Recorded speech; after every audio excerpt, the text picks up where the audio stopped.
I did put the fork oil in the shocks, and they seem to work pretty good. I put 149 cc's, I think, in, and that's what I put in. It's just a little less than 5 ounces, what the shop manual stated.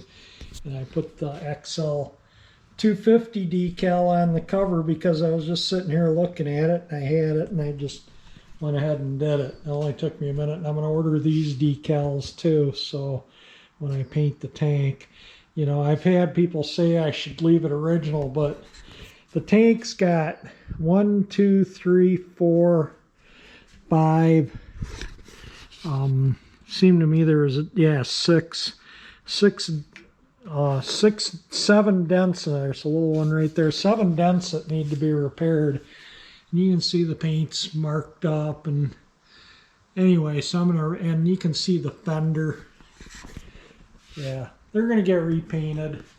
And the frame itself isn't bad. I mean, there's some rust around that bolt, but you can see some of this in the front here, which needs to be repainted. The skid plate needs to be repainted. So I'm just gonna repaint the frame and the side cover, the other side cover.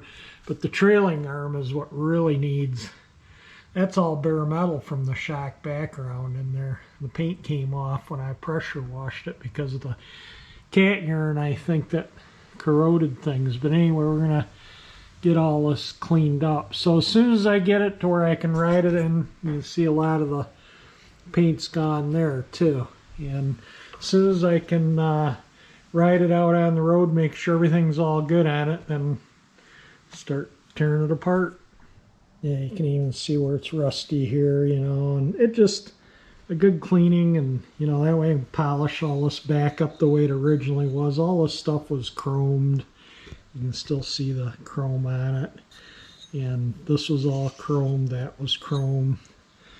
So I'll clean it all up and get it looking like a new bike, and then it'll be worth significantly more than if I just leave it the way it is right now. Finally got the bulb for the indicator for the turn signals, so I'll turn the key on and put the, oops, that's a headlight switch, the blinkers over here.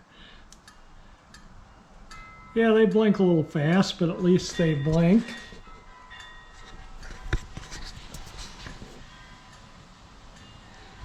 They give the message of which way you want to go, and indicator again there. And so that was the only bulb that was burned out on the whole bike was this indicator, and that's a, I don't know if I said this or not, but the indicator there and there are 6 volt 3 watt, and the instrument lights are 1.7 watt at 6 volt, and these are 17 watt at 6 volt. So if you don't have the right bulbs, things don't work right. The blinkers won't even blink, so that's probably why they're blinking fast, is because it's got all the, you know, otherwise it wouldn't blink if it didn't have the correct bulb. One other thing too, just riding it around a little bit here, it's hard to get into second gear, so I might have to, when I pull the motor, pull the gearbox apart and see if there's something wrong in there. It might just need to be ridden, so I'll wait. Once I get the tags, the registration in the mail, I'll take it out on the road and ride it a bit, and if it doesn't start hitting second easier when I tear it apart to paint, I'll split the case and have a look at the gearbox, see if something needs to be replaced in it.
after playing with the shifter, I figured out why it's not going to second.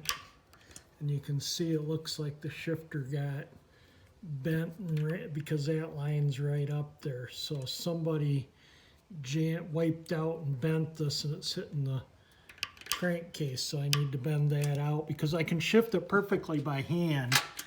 But when I go to shift it with my foot, it doesn't shift. I was having problems with hitting second gear in this, and mainly with my foot.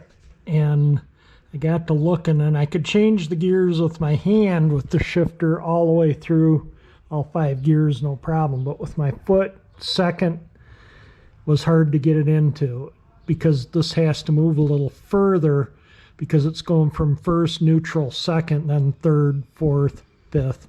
And up, it's not, you know, you can see the shift pattern right there. So anyway, it was hitting, this was bent, and it was hitting the crankcase. I mean, you can see how close it comes. That's, and it was hitting there. And then the next gear and the next gear and so on and so forth. Put it back in neutral.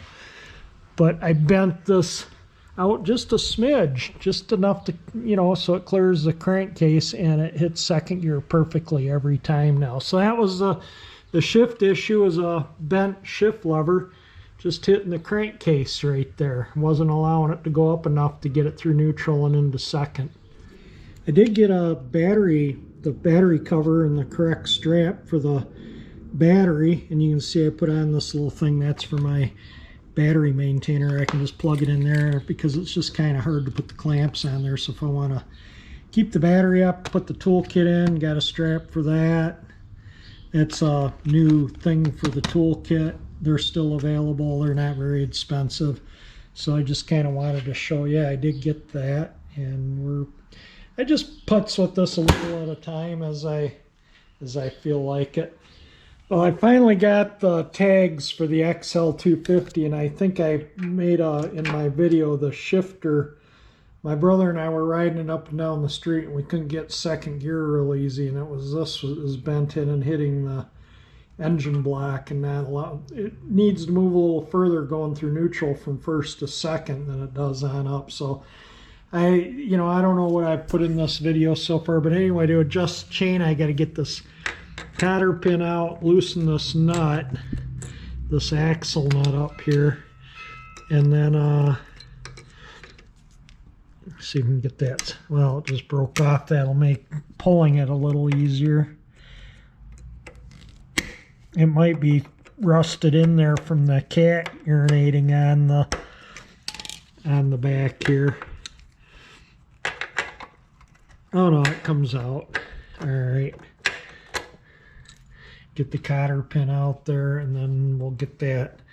Loosen this, and then you adjust these bolts evenly. There's a mark here and then marks on here, so you get the wheel. You don't want the wheel like this, otherwise you'll dog track. But yeah, that's a little loose, so we're just going to snug it up a little bit. It loosened up because I lubricated it and got all the rust out of it and freed all the links up.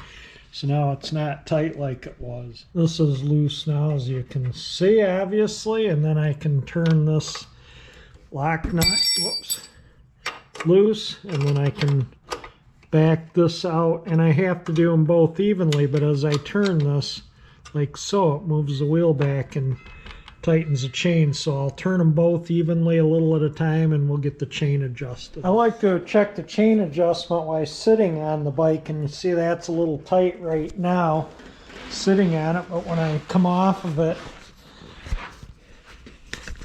you can see it's moves a little now, so I got to loosen it back up a little bit. I had it we'll set it about there. I had it, let's see, it's just in front of the third tick.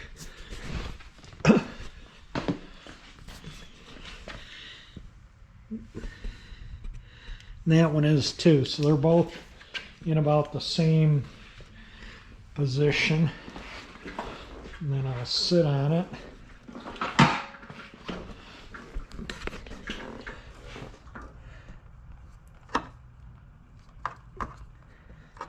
That feels pretty good. Might loosen it just a tad. It's just might stretch and loosen more as I ride it. And I might oil it again before I ride it.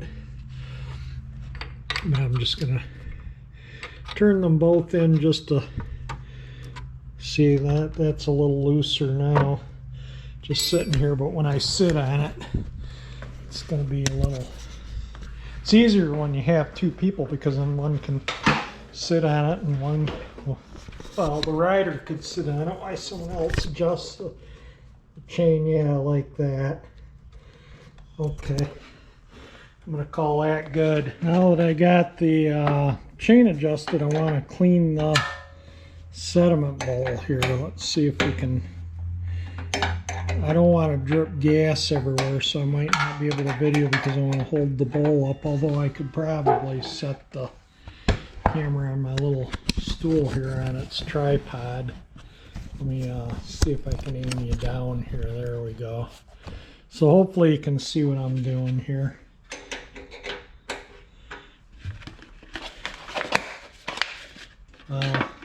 May not be able to catch it all, but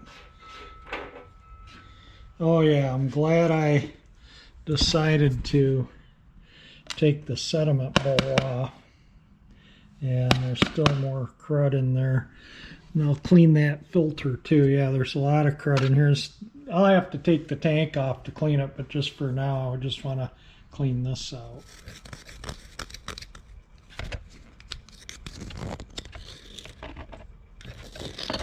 Yeah, you can see these sediment bowls definitely work. See all the sediment that was caught up in it. So when I take it apart, I'll clean the tank out. But just for now, just for riding it, I don't want to end up getting somewhere and then have it quit and find out it was because this was all plugged up. So that's why I'm cleaning all that crud out of it. There's a screen up in there, and I suspect it's full of crud too. Oh, maybe not. Maybe it is kind of clean. I'm not getting any rust out. Let me take a flashlight and look up at the screen because I'm not getting anything out. But anyway, we've got the sediment bowl cleaned out. I don't know if you can see in there or not, but that's mostly clean. There's a fuel filter right here, and I think I'm going to take that out and just run a hose straight to the carburetor because that shouldn't have a filter. This should take the dirt out of what can't get through the carburetor. And so I'm gonna, it's easier to just drop this off and clean it if the bike conks out because it's starved of fuel, and try and get one of these out of there and flush it back through if it runs out of fuel. So that's why I'm going to try and get that out of there. And I have hose somewhere around here from when I did the XL175. It uses the same hose, so I'm going to pop that off and just put some regular hose on there. Yeah, you can see all the stuff from the sediment bowl. Pretty nasty, huh? So definitely going to have to clean the tank. I don't know if that shows up, but that tube hole in the center is where the gas comes from the tank, and then it goes into the bowl and then back through the screen and out that hose, so you can clean that screen. Well, it self-cleans every time the fuel drops off of it and everything settles into that bowl. But that screen looks pretty clean. It's a brass screen, so it's, you move that little ear thing, you pull that O-ring out and pull that, and you can get the screen out. I might take the screen out and clean it too, but in the meantime I'm going to try and get that filter off. It's hard to see through this filter because it's discolored, but actually it has no crud in it whatsoever. So that sediment bowl is definitely doing its job. So I'm, like I say, I'm just going to, these are the original Honda clamps, so I'm going to pop them off. Somewhere I think I have some original hose, so I'm going to put a new hose on it and eliminate the filter for now, even though it looks good. I just don't want to get somewhere and have it conk out and then not be able to get this off to clean it. To where this, yeah, I can clean it easy. And there's a drain on the float bowl too, so if it gets crud in the carburetor, you can take this screw out right here and drain the float bowl. And I already drained it once and it all came out clean, so there was no crud in the carburetor. I don't know if that shows up. I didn't have the exact fuel line, but I had something close enough. I have to get the exact hose, but there's a new hose on there. The clamps just don't fit because the hose just isn't thick enough, so I just didn't put the clamps on for now. So that's the screen as popped out, and you can see it's totally clean. So that kept all the crud out. That hole in the center is where it goes over the fitting for the keep the, you know, that's where the fuel comes in there, and then it goes back through the screen to get to the filter or to the carburetor. So this is spraying it through backwards like this, and that's really nice and clean. I'm not gonna do any more. I'm gonna put this back in, and then the O-ring, of course, for it too. So we'll put that stuff back in. Yeah, now that sediment bowl is nice and clean. I cleaned it all up. So we got all the gadgetry back in the thing there. So that's ready to, this is ready to go back on. And then if I run out, I get the tool kit out. If it starts the fuel, take that off and dump it out, and it's ready to go again. These, I've learned the hard way over the years that inline fuel filters on motorcycles are not the thing to do, because they plug up, and then you're, you know, I've done enough bikes over the years on some with cruddy fuel tanks, make sure it doesn't drip. And I find that these are hard to get at and change on the side of the road. You know, you need, like, this is what I use to get it off, and nor do I carry those in the toolkit. But the toolkit does have a wrench to take that off, and that is not leaking anything, so that should be all good. So it should get fuel to the carburetor. I'm going to go take the screw back out of the bowl into that just to see what comes out of that. I turned the petcock back off on the bike, and so anyway, we'll probably have to tip it a little bit, but we're just going to run some fuel through the float bowl. Just, yeah, see, that's all nice and clean that comes out of the float bowl. And I'm going to tilt the bike so that the float bowl faces. Alright, there we go. I'm going to try and hold the camera and turn the fuel back on. That's on. Yeah, nothing nasty's coming out of the float bowl. Turn the fuel back off. Okay. So the float bowl is nice and clean. Just double checking for gas leaks after putting all that back together, and I don't see any. Everything looks good, so maybe we'll go for a short ride. It's cold out today. We went from the near 90 to the 60s overnight virtually, but it's supposed to warm back up, so we'll take this out for a ride once it warms up out. We'll see how it starts. It's been a while since I've started it.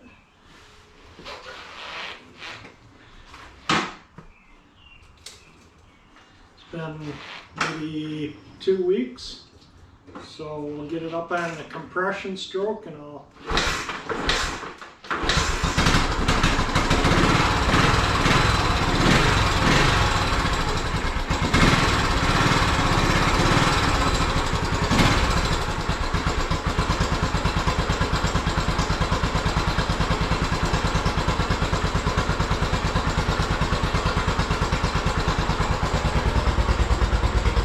the headlights turned off.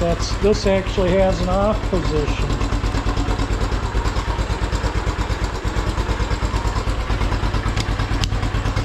Anyway, it sounds pretty good, running pretty good here.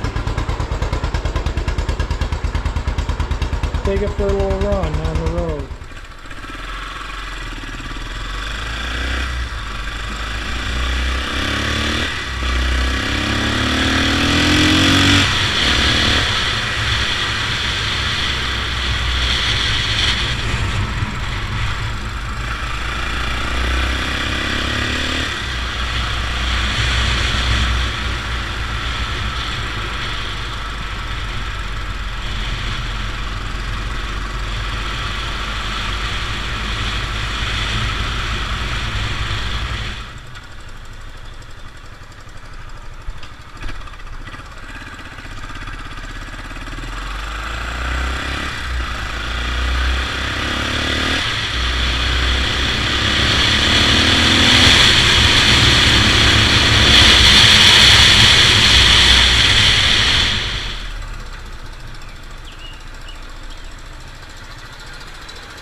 Went out and rode it a little bit, put 10 miles on the, well, it had 4 on it from when my brother and I were riding it. I reset that. So yeah, I put about 11, 12 miles on it since I purchased it. It had 1727 and 9/10, so basically 27 and 28. So put 11 miles on it.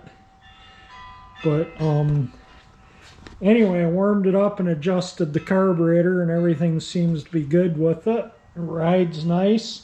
Sounds like the tappets need adjusting, which could be understandable, but other than that, and I'll do that when I pull the motor to do paint. So once the cottonwood seeds are done and the bugs aren't so bad, that's when I'll paint it. Right now there's no way, so I'm just going to leave it together and just ride it a bit and enjoy it while the summer's here, and then maybe fall I'll tear it apart, or maybe at the summer, we'll see. We'll just totally play it by ear as to when I tear into it. But it's all 100% road legal and very enjoyable to ride. Runs quite well. A lot more power than the 175 has, that's for sure. Yeah, so you can see the inside of the tank definitely needs cleaning. It's the fuel level's down to about here. So I'll try and burn more of the fuel out of it, and then I won't have to drain as much. But I may clean the tank out yet this summer before I tear it apart to restore it. I have this stuff here, and might try some of that. If not, that toilet bowl cleaner will clean it out, because that's an acid, and then rinse it out really good with super hot water and blow it out with compressed air. And anyway, yeah, so the gas tank will be clean and it'll have fresh gas in it, but I'm going to ride it a little bit more to burn more of that. You know, what do you do with the nasty gas? I don't want to put it in this. And so this already has it in it, so I'm just going to burn as much as I can. If I have to siphon off a quart or so, I can figure out a way to dispose of that. But the tank definitely needs cleaning before I ride it a lot, so that I might do. But anyway, I'm going to wrap this video up. So this will be, what, part 4 maybe? Part 3 or 4? I don't know. Anyway, it'll be in the description. So anyway, I'm going to wrap this video up here. It started sprinkling on me while I was riding, so that's why I came home. But if you like the video, like the bike, definitely hit the thumbs up. It helps me out a lot. And if you like my channel, that 348 engine icon will subscribe you. And thank you for watching my videos.